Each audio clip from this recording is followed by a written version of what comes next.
Sa timog ng isla, nagbabaga ang hangin sa tensyon. Isang panig, nakatayo si Pilo, tanga ng kanyang espada ng liwanag. Matatag ang paninindigan sa harap ng kaaway. Sa kabila naman si Mang Hukay, ang dambuhalang general ng mga piratang aswang. Nagngangalit ang mga kamao na kasinlaki ng bato. Pilo, akala mo ba ay kaya mong talunin ang lakas ng isang general? Sigaw ni Mang Hukay, at sa isang iglap, sumugod siya ng ubod ng bilis. Sa isang kumpas, lumipad ang buhangin at nagkabitak-bitak ang lupa. Muntik nang tamaan si Pilo, ngunit mabilis siyang nakaiwas. Sa isang mabilis na ikot, inihambalos niya ang kanyang espada. "Hindi lang lakas ang labanan, Mang Hukay," sagot ni Pilo.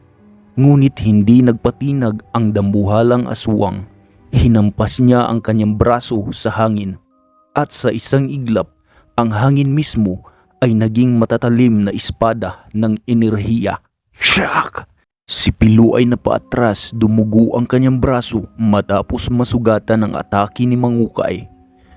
Napakabilis ng kanyang mga galaw, parang hayop na gutom sa dugo. Wala kang panama, batang kublan. Bulalas ni Mang Hukay at muling lumundag, itinutok ang dalawang kamao kay Pilo. Sa isang iglap, bumagsak ang napakalakas na suntok. Niyanig ang buong dalampasigan, nagliparan ang mga bato at nagtakbuhan ang mga mandirigma sa paligid. Ngunit nang bumaba ang alikabok, biglang nawala si Pilo.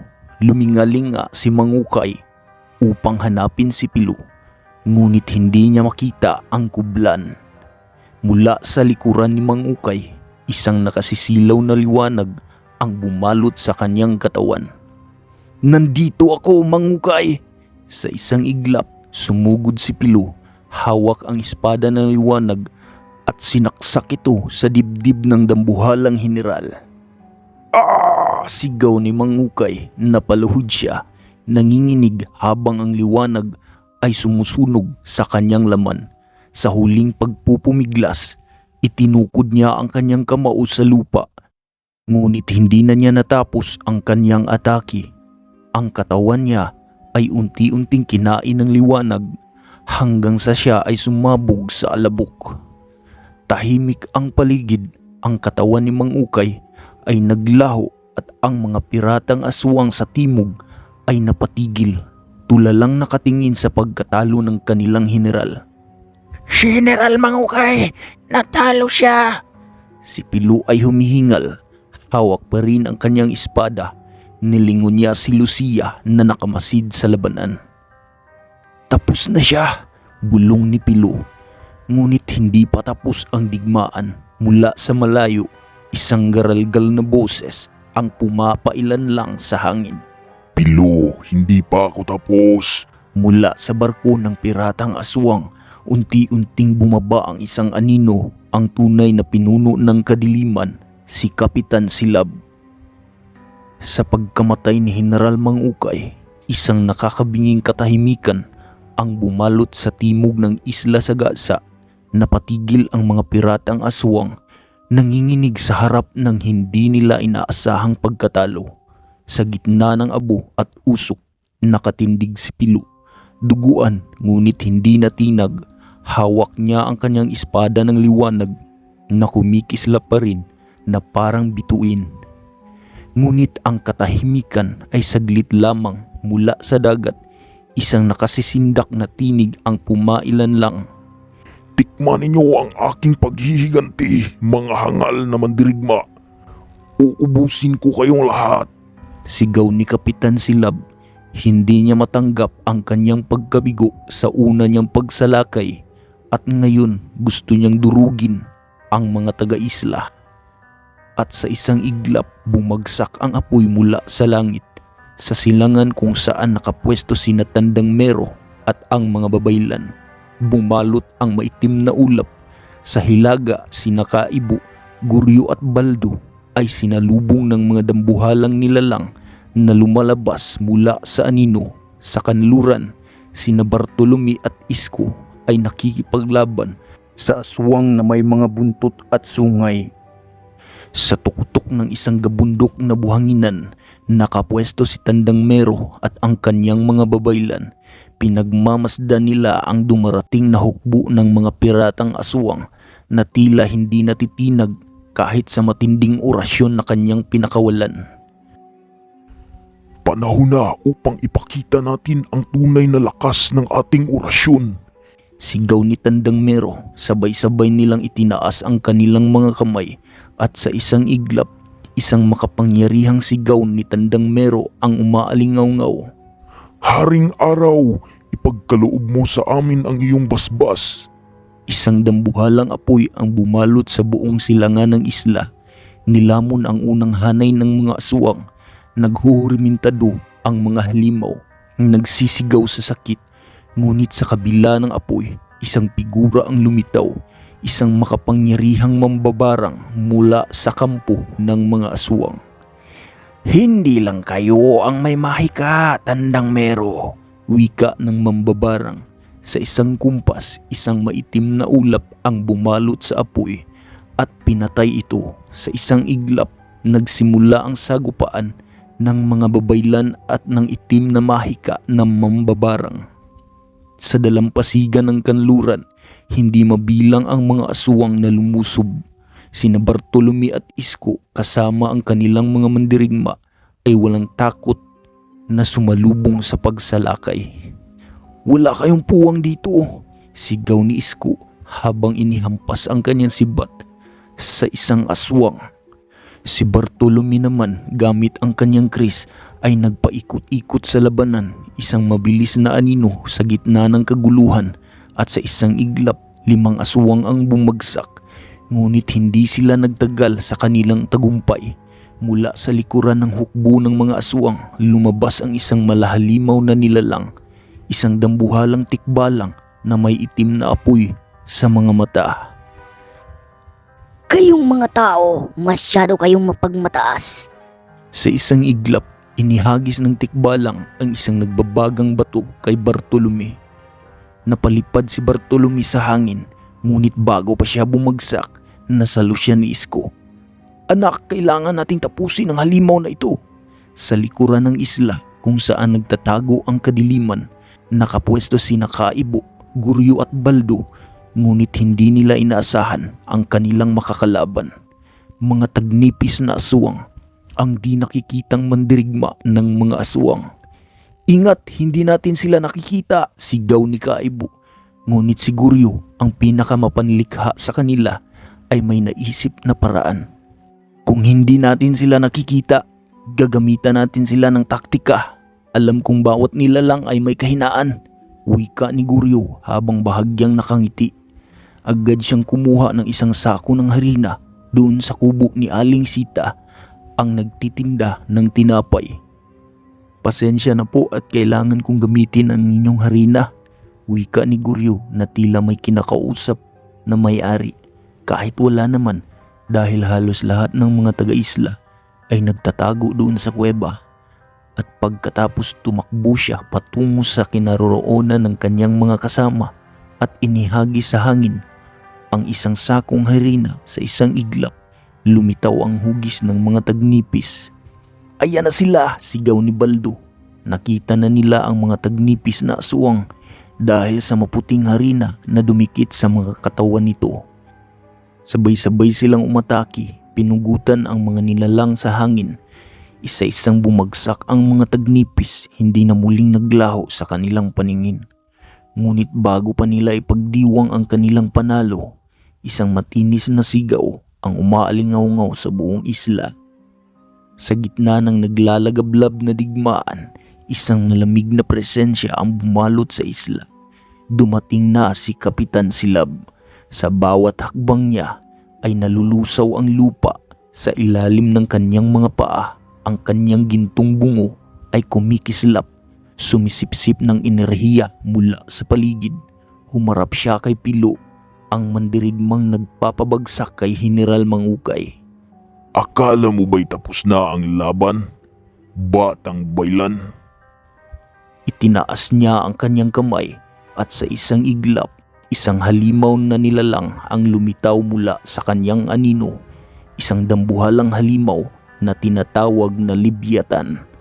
Ang anyo nito ay parang buwaya, ngunit ang kulay ng balat ay itim at may kaliskis na parang mga bakal at may buntot na kayang bumasag ng kahit anong pinakamatigas na uri ng bato. Harapin mo ang tunay na puwersa ng kadiliman, Pilo. Sa isang iglap, lumundag ang halimaw at hinampas si Pilo ng kanyang napakalaking buntot. Habang nagngangalit ang labanan sa apat na panig ng isla, sa gitna naman ay isang matinding sagupaan ang nagaganap. Sa harapan ng sinaunang templo, nakapwesto si Datu Donato, ang pinuno ng isla, kasama ang kanyang pinakamahusay na mandirigma. Mahigpit nilang binantayan ang templo, sapagkat dito nakatago ang huling depensa ng isla. Isang sinaunang anting-anting na may kakayahang tapusin ang digmaan. Ngunit hindi nila inaasahan ang biglaang paglulusob ng isang higanting mandirigma ng mga aswang.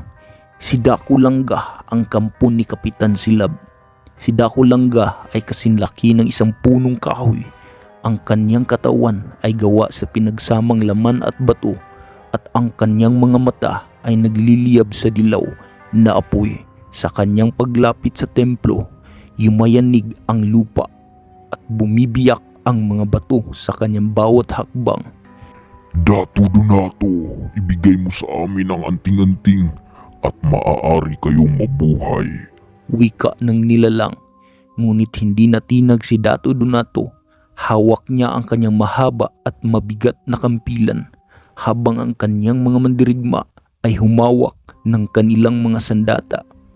Kung gusto mo ito, lumapit ka at kunin mo, pero maghanda kang lumaban. Sa isang iglap, sumugod si Dakulangga. Isang hampas ng kanyang higanting bisig ang dumurog sa unang linya ng mga mandirigma. Lumipad ang iba, bumagsak ang iba, ngunit hindi sumuko ang mga natira. Sa isang sigaw ng digmaan, sabay-sabay silang sumalakay.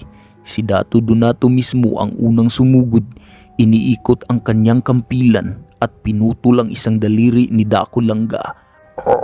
Sigaw ng higanti, at sa galit kanyang hinampas si Datu Donato. Ngunit sa bilis ng kanyang mga paa, nakailag ang Datu. Lumundag siya sa hangin at sumaksak pababa. Tumama ang kanyang kampilan sa balikat ng halimaw. Ngunit hindi iyon sapat upang pabagsakin si Dakulangga, at pagkatapos lumipad si Datu Donato, bumagsak ito sa lupa. Ang hina mo, tao. Sigaw ng higanti, at muli siyang lumapit sa templo. Ngunit bago pa niya maabot ang pinto, isang grupo ng mandirigma ang biglang lumitaw mula sa itaas. Si Tandang Mero, Bartolome at Kaibo. Mula sa silangan, lumundag si Tandang Mero, hawak ang isang sinaunang sandatang may ukit ng araw at buwan. Hindi mo maangkin ang banal na templo, halimaw. Sa isang iglap, tinutok ni Tandang Mero ang kanyang baston sa langit at bumaba ang isang napakalakas na kidlat direkta sa katawan ni Dakulangga. Napasigaw ang higanting aswang, nasunog ang kanyang balat at nagngangalit siyang umatras. Habang siya ay nakaluhod, sumugod si Bartolome at isinaksak ang kanyang kris sa hita ng halimaw, dahilan upang ito ay mapaluhod ng tuluyan. Hindi mo kami makakaya, halimaw, sigaw ni Bartolome. Dumating din si Kaibo kasama ang kanyang hukbo mula sa hilaga, at sabay-sabay silang sumalakay sa dambuhalang nilalang. Nagpambuno ang mga mandirigma ng isla, at ang halimaw, dugo laban sa bato, liwanag laban sa kadiliman. Ngunit habang nagkakagulo, isang madilim na enerhiya ang unti-unting bumalot sa paligid. Si Kapitan Silab dumating na rin sa gitna ng isla. Nagtipon-tipon kayo. Mabuti naman at mas madali ko na kayong mapuksa. Sa isang iglap, lumindol ang buong isla. Ang matandang templo na nasa gitna ay nagsimulang yumanig. Ang mga bato sa paligid ay nagbagsakan, at ang hangin ay puno ng enerhiya ng kadiliman. Dumating na si Kapitan Silab. Sa kanyang paglitaw, lumabo ang liwanag ng buwan. Ang gintong bungo sa kanyang kwintas ay lumiliwanag ng pulang apoy. At mula sa kanyang katawan ay sumingaw ang usok na tila espiritu ng mga kaluluwang kanyang nilamon. Ang kanyang presensya ay parang kamatayan mismo, mabigat, malamig at nakakatakot. Pinlalakas ko na ang aking hukbo. Walang makakaligtas sa inyong lahat ngayon. Wika ni Kapitan Silab. Itinaas niya ang kanyang kamay at sa isang iglap mula sa lupa ang mga mandirigmang aswang na napatay sa digmaan ay muling tumayo. Ngunit ngayon ang kanilang mga mata ay kulay itim na dati kulay dugo. Nabuhay silang muli bilang pinakamas masahol na nilalang ng kadiliman. Pati ang mga mandirigmang taga-isla na napatay sa labanan ay nabuhay ding muli. Ngunit wala na silang kaluluwa, naging sunod-sunuran na lang sila sa itim na mahika ni Kapitan Silab. Napamulagat si Bartolome sa gulat. Sa harapan niya, isang pamilyar na muka ang tumayo mula sa patay. Ang kanyang matalik na kaibigan na si Tornino. "Bartolome!" sigaw ni Isko habang inihanda ang kanyang sibat. "Wala na siyang kaluluwa. Huwag kang mag-atubiling tapusin siya. Pero paano kung..." Hindi na natapos ni Bartolome ang sasabihin sapagkat biglang sumugod si Tornino sa bilis na hindi inaasahan. Sinugod niya si Bartolome, hawak ang isang dambuhalang itim na kris. Nagtagpo ang kanilang mga sandata, isang duelo ng buhay at kamatayan. Habang naglalaban sina Bartolome at Tornino, hinarap naman ni Dato Donato si Kapitan Silab. "Matagal na kitang hinihintay, Kapitan Silab." Ngumiti lamang ang pinuno ng mga piratang aswang. "At ngayon, haharapin mo ang iyong kamatayan." Sa isang iglap, sumugod si Dato Donato.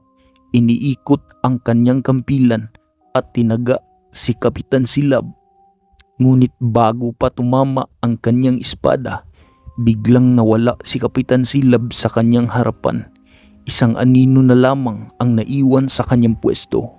"Nasaan ka? Lumabas ka!" Sa isang iglap, lumitaw si Kapitan Silab sa kanyang likuran at itinaas ang kanyang gintong bungo. Ito ang kapangyarihan ng mga nilalamon ko. Maghanda ka, Dato Donato. Isang napakalakas na enerhiya ang sumabog mula sa gintong bungo. Tinamaan si Dato Donato at tumilapon siya palayo. Bumagsak sa harapan ng templo. Duguan ang kanyang katawan. Nanginginig ang kanyang kamay sa tindi ng tama. Ngunit kahit sugatan, hindi siya bumitaw sa kanyang kampilan. "Hindi kita hahayaang makuha ang templo, Kapitan Silab."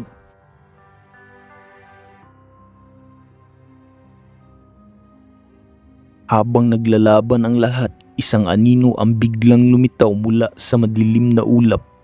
Si Pilu, pagkatapos niyang paslangin ang Libyatan, gamit lamang ang kanyang dalawang kamay na pumunit sa bibig ng halimaw na dahilan upang mahati ang katawan ng Libyatan. Dala pa rin ang kanyang espada ng liwanag. Siya ay lumundag mula sa itaas, bumaba sa gitna ng labanan. Ang kanyang presensya ay parang liwanag sa gitna ng dilim. "Kapitan Silab, dito mo ibaling ang iyong mga mata." Napangisi ang pinuno ng mga piratang aswang. Aba, ikaw pala ang pumatay kay Mangukay at sa aking sugo na Libyatan. Kakaiba ka, mandirigma. "At ikaw ang susunod," sigaw ni Pilo. Sa isang iglap, sumugod si Pilo.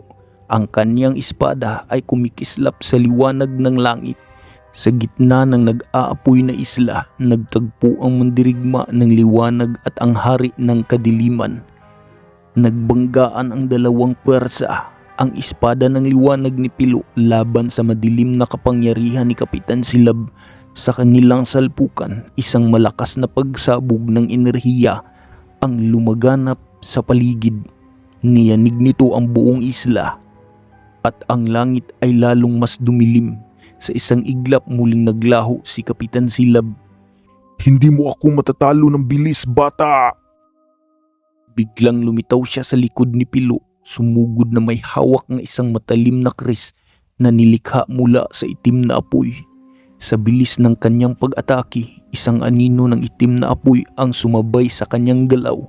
Ngunit hindi nagpaunahan si Pilo. Sa kanyang instinct, umiwas siya at agad pumihit, itinapat ang kanyang espada. Nagtagpo ang kanilang mga sandata at ang kanilang mga mata ay nagkatitigan. Sa unang pagkakataon, naramdaman ni Kapitan Silab ang kakaibang sigla ni Pilo, isang mandirigma na hindi kayang basagin ng takot. "Hindi mo ako kayang dayain sa dilim, Kapitan Silab," sigaw ni Pilo. Habang abala si Pilo sa pakikipaglaban kay Kapitan Silab, si Dato Donato naman ay nakikipaglaban pa rin kay Dako Langga, ang higanting halimaw ng mga aswang na muling nabuhay pagkatapos napatay kanina lang. Bagamat duguan at sugatan, hindi siya sumuko. Alam niyang kung bumagsak siya, wala nang magtatanggol sa templo. "Hindi kita papayagang dumampot ng anumang sagrado mula sa aming templo, halimaw!" sigaw ng dato. Ngunit si Dako Langga ay tila hindi nasasaktan. Ang kanyang katawan ay parang bato, matibay, mabigat at hindi tinatabla ng espada ni Dato. Sa huling pagkakataon, pinagsama-sama ng pinuno ng Isla Sagasa ang natitirang lakas sa kanyang katawan. Sa kanyang isipan, narinig niya ang bulong ng kanyang mga ninuno, mga sinaunang dato na nagbuwis ng buhay upang ipagtanggol ang kanilang lupain. "Gamitin mo ang pamanang lakas ng ating dugo, apo." Mataas na lundag sa isang iglap, lumipad si Dato Donato sa ere. Umiikot ang kanyang kampilan na ngayon ay kumikislap sa bughaw na apoy. "Ito ang huling patak ng aking lakas." Sa isang napakalakas na bagsak, tumagos ang kanyang kampilan sa liig ni Dako Langga. Napanganga ang higanting aswang. Ang kanyang mga mata ay nanlabo at sa unang pagkakataon, ang kanyang batot laman na katawan ay naghiwalay.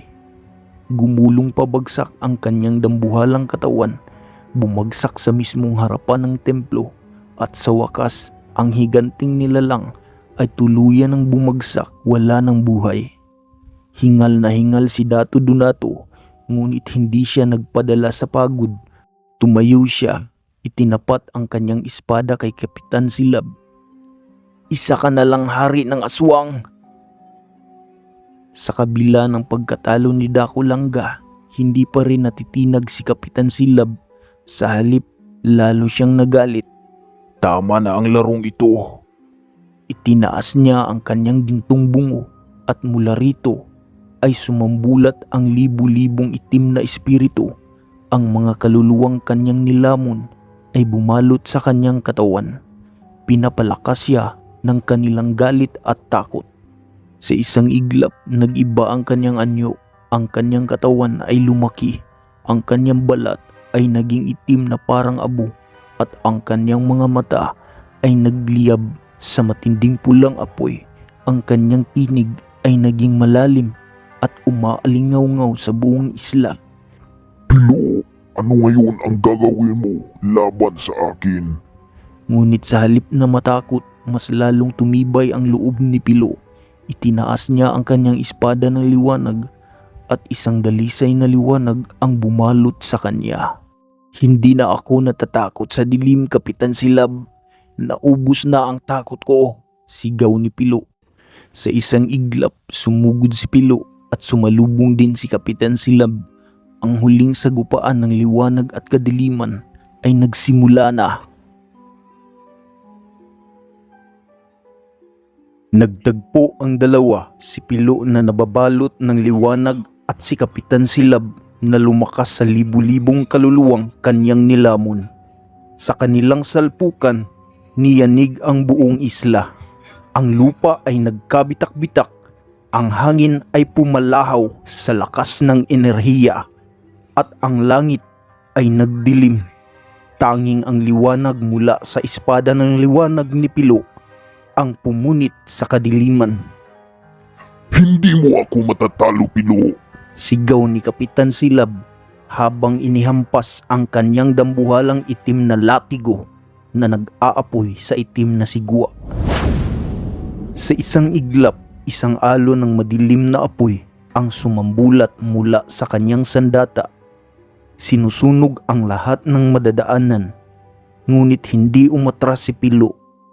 Sa halip, humakbang siya pasulong, itinapat ang espada ng liwanag at biglang isang bugso ng dalisay na liwanag ang sumabog mula sa kanyang espada. Nagtagpo ang dalawang kapangyarihan, liwanag laban sa dilim. Sa gitna ng alon ng enerhiya, nakipaglaban si Pilo sa pinakamakapangyarihang aswang na kanyang kaharap. Sa malayo, habang nag-aapoy ang langit sa laban ng nagaganap sa gitna ng isla, hindi rin sumuko ang iba pang mandirigma. Sa kanlurang bahagi, si Bartolome at Isko ay patuloy na nakikipaglaban kay General Mangukay na ngayon ay mas mabagsik matapos buhayin muli ng itim na mahika. Ang kanyang katawan ay pinanday ng kasamaan. Hindi siya nakaramdam ng sakit. "Anak, ito na ang pagkakataon mo!" sigaw ni Isko kay Bartolome habang nakatingin sa general. Sa huling pagkakataon, tinipo ni Bartolome ang natitirang lakas. Huminga ng malalim at sinugod si General Mangukay. Tumagos ang kanyang sibat sa dibdib ng general, ngunit hindi pa rin ito bumagsak. Sa halip, sinunggaban si Bartolome at halos itapon sa hangin. Si Isko, ang kanyang ama, ay sumalo sa kanya at isinaksak ang kanyang punyal sa liig ni General Manghukay. Sa wakas, ang dating makapangyarihang general ay tuluyan ng bumagsak, wala ng buhay. Habang nagaganap ang lahat ng ito, sa gitna ng isla, nararamdaman na ni Pilo ang epekto ng kanyang laban. Ang kanyang katawan ay halos mawala na ng lakas. Ang kanyang mga sugat ay dumudugo at ang kanyang paningin ay nagsimulang lumabo. Malapit mo nang matalo ang kapitan, Pilo. Sigaw ni Lucia na nanunood mula sa di kalayuan. Kaya mo yan, Pilo. Narinig ito ni Pilo at sa huling sandali, sinentro niya ang kanyang sarili. Itinaas ni Kapitan Silab ang kanyang gintong bungo upang tapusin ang lahat. Ito na ang inyong wakas. Ngunit bago pa niya maibaba ang kanyang huling atake, isang napakaliwanag na liwanag ang biglang bumalot kay Pilo. "Hindi ka na makakapangalipin pa ng iba, Kapitan Silab!" Sigaw ni Pilo. Sa isang iglap, sumugod si Pilo sa bilis ng kidlat. Itinaga niya ang espada ng liwanag sa gitna ng dibdib ni Kapitan Silab. Ang sigaw ng pinuno ng mga piratang aswang ay umaalingaw-ngaw sa buong isla at mula sa kanyang katawan, biglang lumabas ang daan-daang kaluluwa na kanyang kinulong sa kanyang gintong bungo. Sa unang pagkakataon, ang espiritu ng kanyang mga biktima ay nakalaya na. Hindi maaari. Sa isang matinding pagsabog ng liwanag, tuluyang nawasak ang katawan ni Kapitan Silab. Ang gintong bungo na kanyang sandigan ay nabasag sa lupa at kasabay nito, naglahong parang abo sa hangin ang pinakamakapangyarihang kaaway na kanilang hinarap. Tumahimik ang buong paligid. Matapos ang mahabang digmaan, ang isla Sagasa ay natabunan ng abo at usok. Ngunit sa dahan-dahang pagputok ng araw, isang bagay ang naging malinaw, na ipanalo nila ang kanilang laban. Ang mga piratang aswang ay tuluyan ng nalipol. Ang kanilang pinuno ay naglaho na. At sa unang pagkakataon sa mahabang panahon, muling naramdaman ng isla ang liwanag ng kapayapaan. Natapos na rin ang bangungot na ito, bulong ni Dato Donato habang nakatingala sa langit. Si Pilo, bagamat sugatan at pagod, ay tumayo at tumingin sa kanyang mga kasama. Si Lucia, si Bartolome, si Kaibo, si Isko, si Tandang Mero at ang mga mandirigma ng isla. Lahat sila ay sugatan, lahat sila ay pagod, ngunit lahat sila ay nagwagi. At sa pagsikat ng araw, muling bumangon ang isla, isang isla na muling isinilang sa liwanag ng bagong pag-asa. Mga kahukbo, marami pong salamat sa inyong pakikinig. Inanyayahan ko po kayong mag-like, mag-subscribe sa ating munting channel upang masundan ang mga panibagong yugto ng ating kwento na pinamagatang Ang Kublan.